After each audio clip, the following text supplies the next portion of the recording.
Prennent part à ce forum les représentants d'institutions de financement du secteur public, du secteur privé, les partenaires techniques et financiers et surtout les femmes transformatrices de produits agricoles, halieutiques et artisanaux des États membres de la CEDEAO. La commissaire aux affaires sociales et genres de la commission de la CEDEAO a présenté le tableau pas trop reluisant de la situation des femmes de l'espace ouest-africain intervenant dans le secteur agricole, malgré tout ce qu'elle apporte en termes de contribution pour le commerce et pour la sécurité alimentaire. Le rôle important que jouent les femmes dans l'économie de nos différents pays est surtout matérialisé à travers leur contribution dans le secteur de l'agriculture, et les femmes à elles seules produisent 70% des denrées alimentaires dans notre espace. Nous avons une communauté de destin qui nous oblige à réfléchir et à entreprendre ensemble pour le bonheur de nos populations. C'est par ces mots que le ministre du Travail, de la Fonction publique et des Affaires sociales a commencé son discours d'ouverture de ce forum. Elle a ensuite précisé l'objectif principal de cette rencontre. Ce forum que nous avons l'honneur d'accueillir ce jour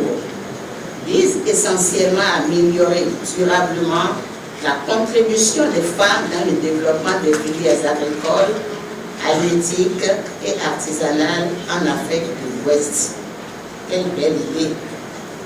Notre objectif s'inscrit parfaitement dans l'atteinte de l'ODD 2, à savoir éliminer la faim, assurer la sécurité alimentaire, améliorer la nutrition et promouvoir l'agriculture durable. Vous conviendrez certainement avec moi que ce projet est l'expression même de la volonté des femmes des secteurs concernés de rendre visible leur contribution au développement de leur pays respectif. Il s'agit en effet, pour les initiateurs de cette importante rencontre, de fédérer les énergies pour une meilleure participation des femmes au rayonnement de l'Afrique, d'impulser l'implication des femmes dans la conception et l'exécution des programmes et projets de développement.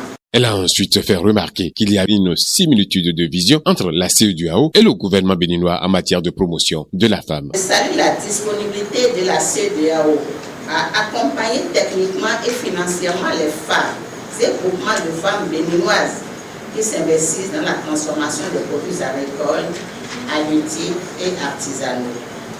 Chers participants et participants, les réflexions et au partage d'expériences que nous mènerons à travers ces 5 panels aussi riches que variés au cours de ces 3 jours de travaux sur cet enjeu majeur de développement sont en harmonie avec ceux qui se mènent au niveau mondial par rapport à la promotion de la femme, où il a été admis de mettre la femme au cœur des programmes, actions et outils de développement. Et le journaliste l'a dit tout à l'heure, on ne peut mettre les femmes en marge des activités et parler du développement.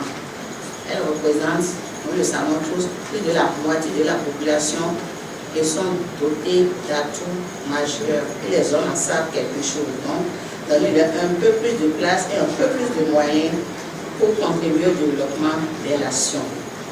Et je peux vous rassurer de la pleine disponibilité du gouvernement de son Excellence, le président Patrice Talon a accompagné le processus à travers son programme d'action et plus concrètement à travers la mise en œuvre du programme d'autonomisation économique des femmes et la promotion du genre. Ce forum dure 3 jours et permet, en plus des discussions sur les conditions de vie et de travail des femmes transformatrices des produits agricoles, halieutiques et artisanaux de l'espace CEDEAO, de montrer au public le savoir-faire de ces femmes à travers l'exposition de leurs œuvres au niveau des stands montés.